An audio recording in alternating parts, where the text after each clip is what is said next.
Hi everyone. Who doesn't want to listen to a presentation about funding just before a gala dinner in the middle of a conference? So you're welcome. We're getting ready for it tonight. So we have learned an awful lot over the past couple of years, and we've been successful in getting funding where we maybe haven't been before. As a charity, it's hugely important for us. I'm sure it's hugely important for all of you, and let's be honest, all of the amazing things that we have been learning about today, speaking about sharing, and will be again tomorrow, and yesterday, we wouldn't be able to do without having some form of money, whether that is for our staff or resources or all the wonderful things that we do. So this is going to be a real whistle-stop tour of some of the learnings that we've gone through in the hope that they might be able to help you. And then we've done a lot of proof of concept, and one of the areas obviously that is increasing, it's helping to increase reach, accessibility, inclusivity, and get to places where we physically can't get to, or people that physically can't get to us, is virtual and digital. So Lizzie's going to go through some things that we have used to help prove concept and to hopefully show funders that they want to give us money so we can do stuff. So this is your bit. Yeah. So bullet point, because we have to be quick. So assess. We've fallen into the trap before, I'm sure most of you have as well, of people giving you money and being like, hi, we're going to give you this much money and we want you to deliver this thing. And then you have to scramble around, deliver a thing, normally in unrealistic timeframes and unrealistic expectations of everyone. So what we've done over the past couple of years is actually have a look at our programme, how it fits strategically to the charity's objectives and goals. Have a look what we're already doing, what could be expanded, what's going well, what's not going well, what needs to be adapted, and actually have a look for where we need money, rather than someone being very nice and giving you money, and then you have to do something to fit it. So have a look at your programmes, assess what needs you have, and assess where you have development opportunities.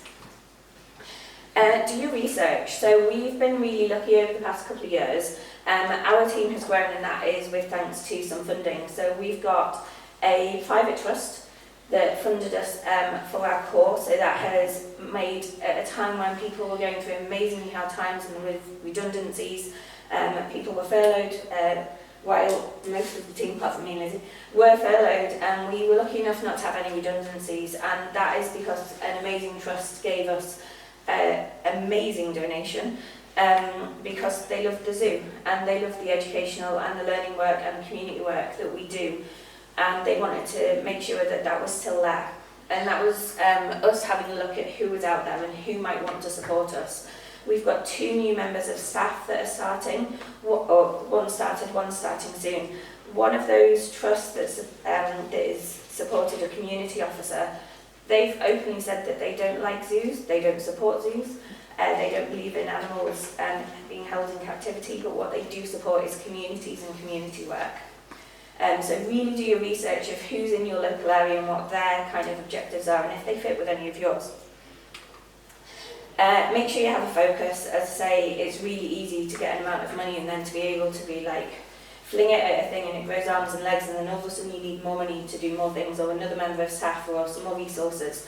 So keep the focus so that you really make sure that those aims and objectives that you've set out are what comes out of the programme. And we've definitely all fallen into traps where it doesn't happen. One of the things that we've done instead of numbers is focus on impacts. Some of it has been trying to win round some funders, so we've got quite a big funder that's just given us another bunch of money. They before have always looked at numbers. They have wanted to know how many people it will get through the door, how many more people from diverse audiences we're going to get, this, that and the other, and what we have took it back to is impacts. So meaningful impacts. Instead of 100 people, you might only get 10, but you might have 10 engagements with them, and the impacts of that is actually bigger.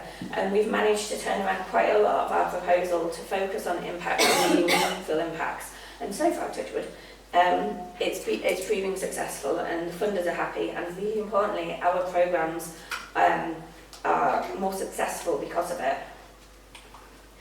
And managing expectations, both for the people that are delivering and creating the programmes, but also for the funders. So when you're putting the proposals together, when you're looking at everything, really managing the expectations. Don't promise, 5,000 kids through the door if actually, more realistically, you're going to get 500.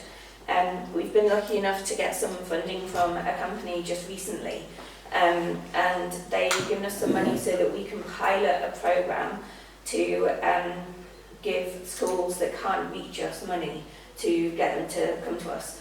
We're 20 minutes away from so many schools, and we've had schools that aren't able to get to us because of the travel costs, and that just shouldn't be a thing. And we've been able to say to them, if we can pilot this for 5 months, see how many people we get through, see what the impact of that is, see how many schools we can reach, then can we look at what that looks like on an annual basis. And that's been really important, because we haven't promised them any numbers. We haven't promised them anything. We've just said, give us an amount and we'll see what it does. So that is a whistle-stop tour of funding, and Lizzie's going to give you some free fun. Before your voice runs out. Yeah. So hi, I'm Lizzie. As Becky mentioned at the start, this is going to be very, very quick. It's also going to be entirely digital. I'm not biased, I swear. It's mostly because I know digital is an area that we've all kind of been maybe thinking about recently, but it's one that maybe seems a bit scary and also quite expensive. So I'm going to give you 5 ideas of tools that you can use completely for free. And I'm not saying that they're necessarily the best tools for the job even, but what they are is that they are free, so they can be a proof of concept.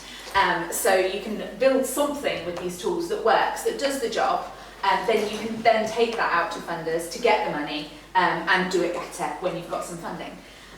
So here's some ideas. Get your notebooks out because I've got no demos, it's just links. But this is being recorded, so it's fine. So audience response systems are really useful tools to use in a classroom.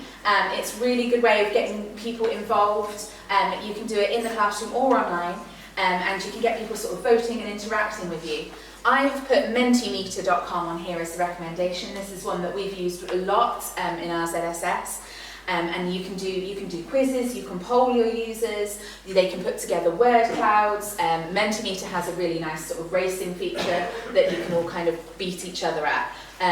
Mentimeter has an amazing free package. I think it probably has now the best free package of all ARS systems.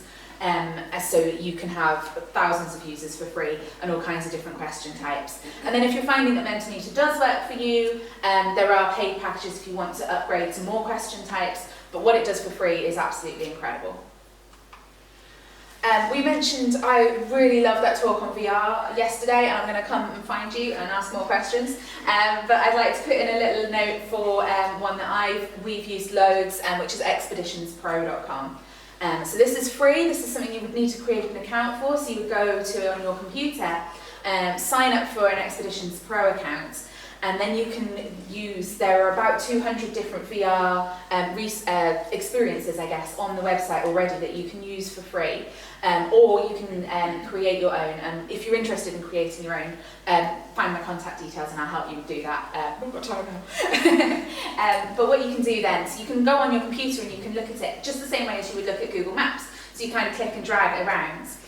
But you can also download the Expeditions Pro app onto your phone, which will then give it to you in VR. And you don't even need a VR headset to do it at its most basic level. You can just hold it close to your face and you can see what it would look like in virtual reality, and it does that whole thing where you move your head and it moves the view of what you're seeing, and that is entirely free and can be a really good gateway into VR as a proof of concept. We all love a game. I've got Educaplay, which is an amazing free for educators online website, and they have a whole range of games on Educaplay. I found that they work quite nicely in person, but because they're digital, you would need people who were in person who had access to their phone or a device. So where it really works is online. And Educaplay will host it for free as well, so you don't need to pay anything to have it on your website. It will generate links that you can send out to people, and it makes all kinds of amazing games. I think it might be this one, I'm sure it is. They've just got a template now that lets you build an escape room kind of style game. They've got one like the old Frogger game where you've got the frog crossing the road and you have to get the answer right each time or your frog falls off its lily pad. There's pressure. But they're really good, and it's a really nice guided way to do it. So it literally just goes, put in the title, put in the answers, and you're all good. For presentations, this colour's not coming up so well. For presentations, Genially is really great as well. So Genially will let you build some games and some animations and some videos completely for free. And again, that one is one that will host it online for you as well. So once you've built the stuff on the website on Genially, it will give you a link so you can share it out. For Genially, you can put it up on just like you would a PowerPoint, and it's got really sick animations that it has helped you build in 3 seconds, which you can use in a session, or you can send the link out to people as well. I think that was my last one. No, it wasn't. QR codes. That's the last one. So very, very quickly, because most people in the room know what QR codes are, but just in case you don't, it stands for Quick Response Code, and it will be those black and white dotty squares that you've probably seen everywhere. So in a lot, all modern mobile phones now have it built into the camera. Some of the older ones might need to download an app for QR codes, but what you can do is you can point your camera at that funny dotty box, and it will take you anywhere you like. So that can be a website, it can be a YouTube video, it can download a PDF automatically to the device. And QRCodeMonkey.com is a really good free way of doing that. You can put your custom links on, it guides you through, and QR Code Monkey even lets you put your actual logo on the QR code, which is pretty cool as well. And breathe.